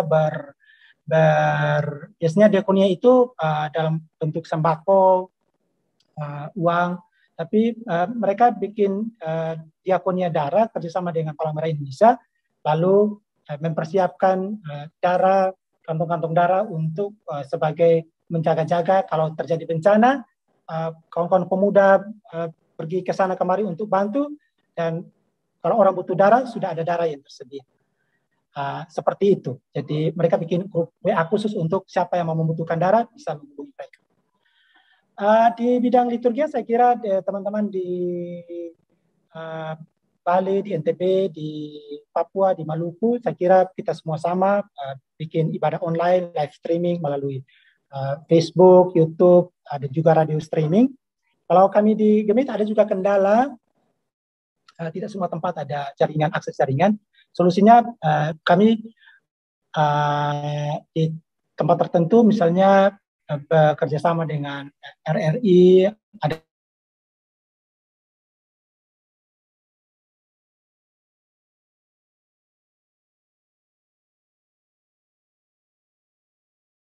saat kita itu mendengar kebaktian dari gereja, dan mereka standby di rumah. Di slide yang hampir terakhir itu di 9, pelayanan kami selain di liturgi ada oikonomia. Itu bagaimana membuat sistem administrasi digital. Di unit pelayanan bagian umum yang mengelola surat menyurat, administrasi macam-macam, ada bagian yang mengelola personil, keuangan, itu kami baru saja mau membangun aplikasi digital untuk surat-surat itu dalam bentuk digital. Jadi memang tidak mudah, karena untuk sampai pada hal itu kita membutuhkan digital mindset. Kalau orang mindsetnya sudah digital, kita akan mudah untuk bicara tentang skill. Kalau sudah skillnya sudah terlatih, kita akan mudah untuk mencari koneksi siapa yang bisa membantu kita. Lalu kemudian kita mencari digital platform. Platform apa untuk kebutuhan pelayanan yang mana? YouTube untuk apa? Facebook untuk apa, WA untuk apa, dan website untuk apa. Kira-kira seperti itu. Kami juga bikin sensus online. Kami untuk bikin sensus ini lama sekali, dan dengan teknologi ini membantu kami untuk jemaat-jemaat yang di daerah kepulauan itu dengan mengirim aplikasi kepada mereka untuk kemudian mereka bisa pakai aplikasi itu untuk mengisi data kependudukan, data jemaah. Kami juga seperti teman-teman yang lain bikin persidangan online hybrid. Waktu COVID datang masuk ke NTT itu di bulan April 2020, Juli tanggal 1 kami sidang majelis sinode kami sudah bikin online. Memang butuh keberanian untuk itu, tapi justru upaya-upaya itu, keberanian itu memberi keuntungan juga, karena misalnya persidangan sekelas sidang majelis sinode yang bisa menghabiskan uang 300-an juta bisa ditekan di bawah 100 jutaan dengan karena kita menghemat banyak hal, konsumsi, menghemat draft-draft yang biasanya hard, dengan aplikasi BioLink semua kebutuhan persidangan bisa orang akses di sana. Dan slide yang terakhir sekali itu terkait dengan, saya menambahkan, itu estetika. Kalau kita bicara komunikasi, informasi, tidak mungkin tanpa kita bicara estetika. Karena apa yang kita kerjakan itu mesti menarik perhatian orang untuk mereka baca, mereka lihat. Karena itu kita membutuhkan sumber daya, kita pelatih skill teman-teman pemuda. Kita juga ada bagaimana gereja itu memberikan dukungan fasilitas, jaringan internet, perangkat audiovisual yang baik, baik itu software maupun hardware-nya. Nah, itu juga kami dorong. Dan yang berikut itu terkait dengan ini kontinuitas dan sekuritas. Nah, kita perlu memastikan apa yang kita kerjakan itu aman dan berkelanjutan. Jadi tidak bisa kita bikin satu konten lalu kemudian tunggu beberapa minggu kemudian, beberapa bulan kemudian baru muncul yang baru. Itu kita akan kehilangan teman-teman, kehilangan jemaat yang akan ambil bagian dalam pelayanan kita. Jadi perlu dipastikan kontinuitasnya, juga sekuritas, sehingga aplikasi-aplikasi yang kita pakai untuk pelayanan itu menjadi lebih aman, seperti yang tadi Pak Asep sudah sampaikan. Nah, yang terakhir itu adalah melakukan evaluasi. Tidak ada pekerjaan yang sempurna, tidak ada orang yang sempurna yang bisa mengerjakan semuanya, sehingga butuh evaluasi, saling terbuka untuk melihat hal-hal apa yang mesti diperbaiki, hal-hal apa yang mesti ditingkatkan, dan inovasi-inovasi baru apa yang ada dan perlu kita coba, supaya dengan demikian kita melakukan transformasi-transformasi di dalam pelayanan gereja kita. Nah, kira-kira itu yang sejauh ini kami lakukan. Pak Suret, terima kasih banyak. Salam.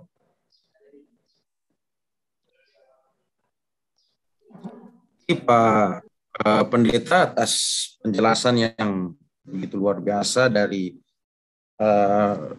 Bapak di Gemit dan bagaimana Gemit juga mengelola etika dan kultur di dunia teknologi digital ini dan bagaimana menginsersinya di dalam kerja-kerja yang sudah selama ini dilakukan di dalam pelayanan Gemit. Baik Bapak Ibu, kita akan masuk pada sesi tanya jawab yang nanti mekanismenya akan saya data dulu. Baru kemudian pertanyaan akan diungkapkan oleh, kita tampung dulu pertanyaan, kemudian akan dijawab oleh kedua narasumber.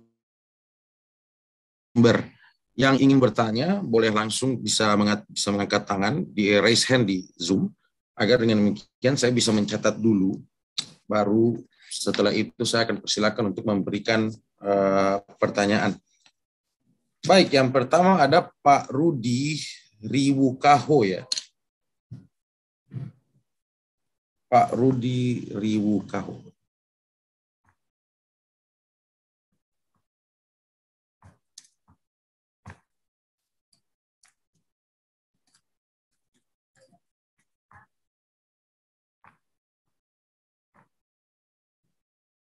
Selain Pak Rudi, apa ada lagi Bapak Ibu?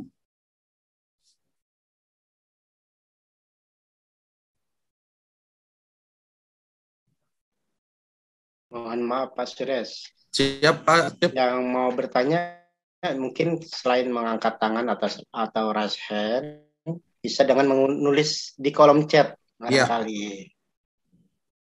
Bisa juga itu Pak Sures ya. Di kolom chat ya. Terima kasih sudah mendengar Pak Acep. Iya, sama-sama Pak Sures.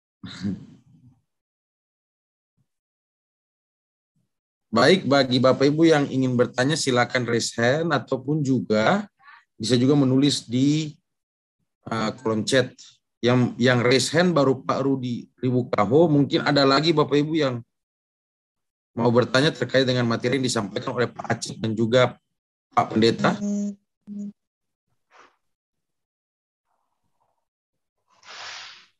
Bisa ajukan pertanyaan sekarang atau tunggu? Sebentar Pak, saya data dulu Pak, saya tampung dulu ya Pak ya. Oke deh. Ya.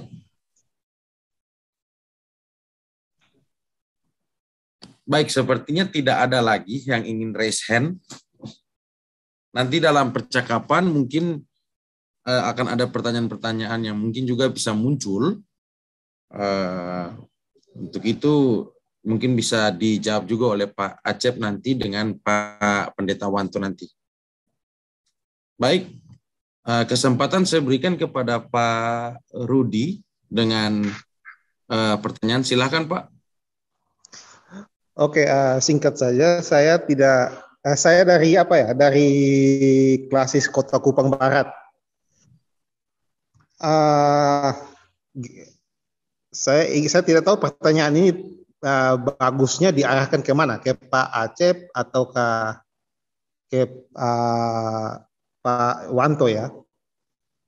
Tapi pertanyaan saya begini, kalau tadi Pak Acep bilang bahwa dunia digital saat ini dalam kekinian ini lebih banyak didominasi oleh milenial ya. Nah, dalam konteks gereja ketika dia ingin menyampaikan kebenaran firman Tuhan, dia tidak bisa dibatasi oleh apa itu milenial dan apa itu bukan milenial. Nah, persoalannya sekarang adalah ketika suatu pesan itu disampaikan dalam konteks kekinian dalam dunia digital itu, tentu akan ada benturan budaya di situ dalam perspektif saya gitu. Ada benturan budaya karena begini, anak-anak sekarang ini ketika mereka menyampaikan sesuatu lewat dunia digital, mereka akan menggunakan bahasa-bahasa kekinian. Sementara ketika disampaikan dalam konteks pemberitaan firman itu akan cenderung juga sampai kepada kaum-kaum yang kelahiran tahun 60-an atau 70-an yang saat ini ya, seperti saya 70-an begitu. Ya, baby boomers. Nah, betul Pak Acep. Nah, jadi kira-kira model pendekatan macam apa ya Pak Wanto atau Kang Acep ya, tentang bagaimana supaya itu bisa tepat sasaran. Kalau misalnya begini Om Wanto, ketika kita ambil contoh model pesan-pesan yang disampaikan oleh Pendeta Yandri Manobe misalnya, kenapa dia punya follower banyak dan begitu giat sekali mau mendengar setiap pesan-pesan yang disampaikan oleh Pak Yandri, karena metode pendekatan budaya yang dia pakai yakni antropologi linguistiknya itu, atau pendekatan penggunaan bahasa-bahasa budaya, misalnya bahasa Kupang, Melayu. Saya menggunakan bahasa Melayu Kupang, walaupun dalam dunia linguistik itu tidak dikenal Melayu Kupang, ya. Tapi saya menggunakan istilah Melayu Kupang karena kita di sini kan lebih banyak menggunakan gaya bahasa seperti itu. Nah, itu lebih mengena kepada orang-orang yang non milenial tadi. Nah, sementara anak-anak sekarang ini kan mereka tidak lagi mengenal ragam bahasa budaya Kupang selain sonde. Begitu. Nah, ini yang saya sebut tadi benturan budaya, Om Wanto. Sementara Bang Acep, gini, supaya pesan-pesan lewat dunia digital tersampai melalui media sosial misalnya. Kalau saya sih, saya tidak terlalu aktif di Facebook ya. Saya lebih banyak main di Twitter. Kayaknya Twitter lebih enak menurut saya gitu. Ya, memang sesuai dengan generasinya, Pak. Generasi Bapak memang lebih nyaman dengan Twitter. Anak-anak sekarang dengan Facebook lebih nyaman, atau Instagram. Saya lebih nyaman dengan Twitter. Nah,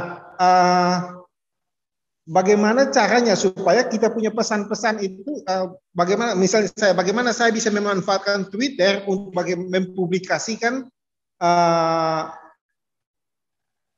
pesan-pesan yang disampaikan oleh media gereja begitu, supaya maksud saya bisa tepat sasaran kepada orang-orang yang butuh informasi itu gitu. Kira-kira begitu Pak Suresh. Terima kasih. Salam damai sejahtera. Terima kasih banyak Pak Rudi. Sebelum Pak Acep, saya berikan kesempatan kepada Pak Acep ataupun juga Pak Wanto. Ada pertanyaan juga di room chat kita kepada Pak Acep kelihatannya. Apakah terkait tawaran judi online atau pinjaman online atau prostitusi online bisa diblokir dan dilaporkan, dan bagaimana caranya? Terima kasih. Ya. Pertanyaan dari Pak Pendeta, Ibu Pendeta atau Pak Pendeta Adi? Pak Pendeta Ronald juga ya, kayaknya tadi di chat. Pak Pendeta Ronald tuh untuk online. Iya. Daftar hadir.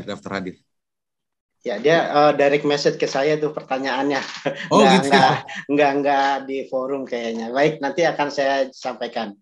Siap Pak, silakan. Ya. Saya berikan kesempatan saya coba jawab ya. Pak Suresh. Baik. Siap. Terkait tadi gap bahasa ya antara generasi milenial dengan generasi sekarang ini, baby boomers kan ya. Saya ini kan, kalau saya mah hanya kalau saya nih, generasi itu ada hanya dua, generasi milenial dan generasi kolonial. Nah, angkatan saya ini ya generasi kolonial ini. Nah, jadi ketika ini saya hanya kasih gambaran tentang di keyakinan saya di Muslim itu tadi yang disampaikan Pak Rudi. Nggak masalah Pak. Jadi bagaimana di kita pun para ustadz, para kiai ketika menyampaikan ceramah atau menyampaikan tausiahnya itu bisa dengan bagaimana ya kita menyesuaikan dengan generasi yang kita hadapi gitu, dengan bahasa-bahasa. Misalkan kalau memang yang kita hadapi anak-anak milenial, kita juga mau tidak mau kita bisa menyesuaikan dengan generasi milenial itu. Ini kalau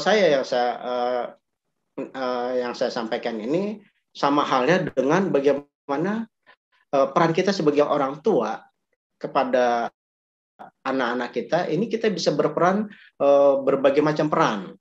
Kita bisa jadi orang tua, kita bisa jadi teman, bisa jadi sahabat.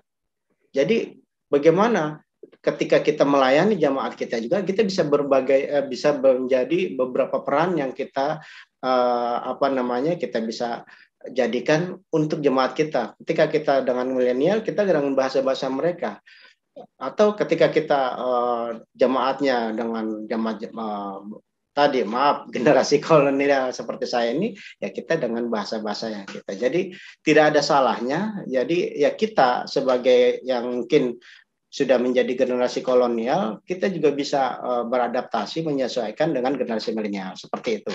Jadi tidak ada salahnya. Seperti ya di keyakinan saya, ustadz atau kiai juga ketika dia di Twitter, jadi menyesuaikan juga memiliki beberapa channel, beberapa akun media sosial agar bagaimana yang kita sampaikan ini bisa tepat sasaran. Oh, kita harus punya Instagram karena banyak anak milenial di Instagram. Ya, disitulah dengan bahasa-bahasa anak-anak milenial. Ya, ketika tadi seperti Pak Rudi bilang, oh karena generasi kolonial ini banyak yang nyaman dengan sosial media di Facebook atau Twitter. Ya, kita harus punya media itu juga. Nah, disitulah kita bisa menyesuaikan bahasa yang kita sampaikan kepada jemaat kita. Seperti itu mungkin yang bisa saya sampaikan untuk pertanyaan Pak Rudi. Ini satu lagi, mohon maaf, karena tadi saya menerima direct message dari Pak Pendeta Ronald nih, kayak pertanyaan tadi sudah disampaikan juga oleh moderator Pak Sures.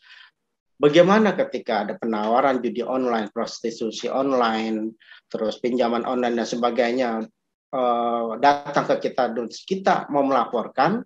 Nah, kalau terkait sama pinjaman online, kita bisa ngecek dulu pinjaman online itu sudah terdaftar nggak di OJK, resmi atau tidak. Kalau tidak resmi, ya kita abaikan saja. Tapi terkait sama prostitusi online, judi online, kalau memang itu kita tahu situs itu atau akun itu tersebut, bisa banget untuk dilaporkan.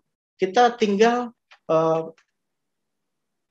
mengcopy link tersebut, kita screenshot halaman tersebut, dan kita lihat betul-betul memang itu judi online, kita bisa adukan tadi yang pada slide yang saya sampaikan, aduankonten.id, ini punyanya Kominfo. Jadi kita bisa lakukan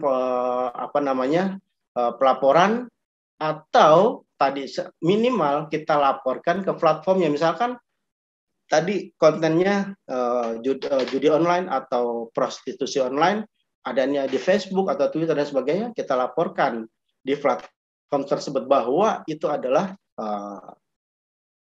akun yang tidak sesuai atau akun yang bisa meresahkan di masyarakat. Jadi seperti itu, selain bisa melaporkan ke aduankonten.id. Begitu mungkin yang bisa saya jawab. Saya kembalikan ke Pak Sures. Baik Pak Acep, terima kasih banyak atas jawabannya. Mungkin Pak Wanto ingin menambahkan. Baik, terima kasih untuk pertanyaan yang baik dari Kakak Rudi Riukaho. Kakak Rudi, memang bahasa itu ada estetikanya, ada etikanya. Jadi kalau kita memanfaatkan bahasa secara estetik, tentu saja itu punya pengaruh terhadap komunikan kita, terhadap publik yang menjadi sasaran pemberitaan kita. Tadi ada menyebut Pak Yandi, ada juga sejumlah teman yang punya follower banyak. Karena saya kira komunikasi mereka itu bahasa yang dikenal oleh masyarakat, oleh jemaah. Sehingga penggunaan bahasa yang mengena dengan yang konkret, yang menjadi kebutuhan yang mudah dipahami oleh jemaat itu menjadi penting dalam komunikasi, ada pelayanan digital kita. Jadi saya kira itu yang mesti dilatih terus menerus, terutama kepada teman-teman pendeta, penatua, diaken, pengajar, karena pelayanan kita berharap bahwa apa yang kita sampaikan itu diterima, didengar oleh banyak orang. Sehingga bagaimana menggunakan bahasa itu jadi penting. Tapi juga itu tadi Pak Asep sudah menyampaikan, juga untuk kelompok mana, kita mesti tahu pemberitaan kita untuk kelompok mana. Ini milenial, pakai gaya bahasa milenial. Untuk yang orang tua, kita menggunakan bahasa yang akrab dengan orang tua kita. Saya kira begitu. Untuk hal yang kedua, itu lebih teknis. Tadi saya kira Pak Asep sudah menjelaskan. Terima kasih. Terima kasih Pak Pendeta. Baik, kalau misalnya tidak ada lagi yang ingin bertanya, saya pikir percakapan kita boleh berakhir sampai di sini. Setidaknya ada beberapa poin yang saya tangkap dari pemaparan dari Pak Acep, dari Pak Pendeta, dan juga dalam percakapan yang singkat ini bersama Pak Rudi dan juga Pak Adi yang juga menyampaikan pertanyaan sekaligus juga bisa menjadi pikiran bagi kita bersama di saat ini. yaitu dunia digital itu adalah dunia yang penuh dengan segala kemungkinan, yang kalau misalnya tidak terkelola secara baik, dia akan menjadi sebuah bencana bagi kehidupan kita, dan terkhususnya bagi kaum generasi muda yang boleh dikata ada pada posisi milenial seperti ini. Tetapi dunia digital harus diikuti dengan etika-etika yang di dalamnya harus dilaksanakan agar keadaban kita sebagai manusia dalam dunia digital juga itu bisa nampak dan juga bisa terlihat. Apalagi etika dunia digital serta kultur yang harus dibangun di dalam perspektif dunia digital itu akan bersinergi dengan penyelenggaraan pelayanan gereja, ya sebagaimana disampaikan juga oleh Pak Wanto tadi dalam catur pelayanan gereja tadi ya, ada diakonia, marturia, oinonia, liturgi, dan juga oikonomia, yang dimana menggerus kemampuan gereja untuk terus untuk ada dan beradaptasi dengan dunia digital di saat ini. Pak Sures, mohon maaf. Silakan Pak Acep. Saya mau menambahkan dikit, tadi pertanyaannya belum terjawab kayaknya tuh, satu lagi tadi Pak Ronald yang cara pelaporan judi online, prostitusi online akunnya. Saya mau menambahkan saja, tadi blokirnya belum saya jawab nih. Jadi tadi pelaporan, ya pelaporannya bisa melalui platform media sosial tersebut dan melalui aduankonten.id. Nah, cara blokirnya gampang sekali. Ketika ada akun yang tadi merasa yang bisa menurut kita meresahkan, terutama perjudian online, prostitusi online, kita bisa memblokirnya. Salah satunya adalah kita lari ke akun tersebut. Nah, kita menuju ke akun tersebut, kita klik akun tersebut yang menurut kita tadi meresahkan dan sebagainya. Nah, nanti di menu tersebut, kalau di handphone tuh atau di melalui laptop, ada di sebelah kanan atas titik 3, itu diklik, nanti akan muncul itu profil settingnya. Nah, di situ ada menu blok, tinggal diklik saja blok. Nah, akun tersebut sudah diblok, minimal tidak akan muncul di halaman sosial media kita. Jadi setelah itu baru boleh kita pelaporkan juga bahwa akun tersebut di menu tersebut bisa dilaporkan juga selain selain di blog gitu. Begitu mungkin Pak Suret tambahannya, mohon maaf. Terima kasih banyak Pak Acep atas informasinya.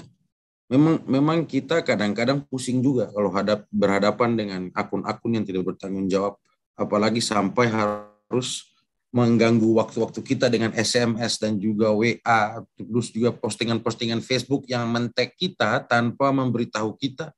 Bahkan bukan siapa-siapa kita, men-tag kita juga gitu. Terima kasih atas tambahannya Pak Acep. Oh, ini sebenarnya ada pertanyaan lagi ini. Kita sudah ada pada penghujung acara ini. Mungkin ada pertanyaan dari Ibu Antonia Elo ya. Mungkin singkat saja lah, ini mungkin terakhir karena kita sudah harus selesai.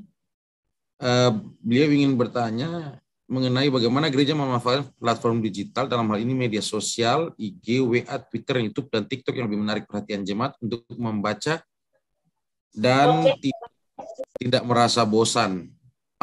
Mungkin bisa ke Pak Wanto yang sudah selama ini berhubungan dengan pelayanan digital gereja. Mungkin bisa menjawabnya Pak Wanto, silakan Pak. Ya, pendek saja. Memang platform media sosial itu seperti yang tadi disebut ada beberapa itu.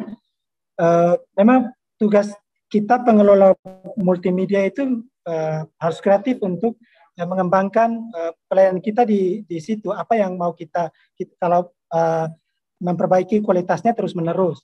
Saya kira seperti itu, karena tiap media punya ciri tersendiri, tiap platform media punya ciri tersendiri, punya penggemar tersendiri.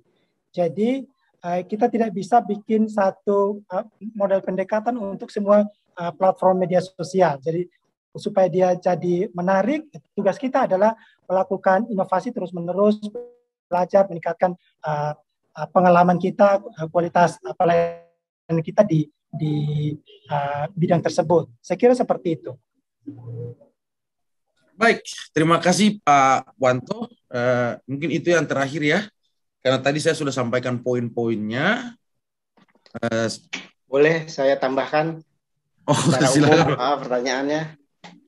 Jadi terkait sama tadi platform media sosial yang banyak, jadi pihak gereja ini jangan memakai seluruh platform yang ada. Tapi yang tadi saya sampaikan, lihat kondisi jemaatnya. Jemaatnya dari kalangan mana aja nih? Misalkan kalangannya hanya 2 tadi, kolonial sama milenial, kita cari platform yang sesuai. Contohnya tadi, kolonial lebih cocoknya dengan Twitter. Kita bikin akun Twitter. Jadi jangan dibuat seluruh akunnya, tapi nanti kita sendiri yang kewalahan. Kecuali mungkin gereja punya tim, jadi satu akun dikelola oleh satu orang dan sebagainya, mungkin nggak masalah. Tapi kalau keterbatasan orang untuk mengelolanya, ini akan jadi masalah sendiri. Nanti akun itu jadi mubazir atau tidak terpakai, hanya ada aja tapi tidak terkelola dengan baik. Mungkin itu yang bisa saya tambahkan.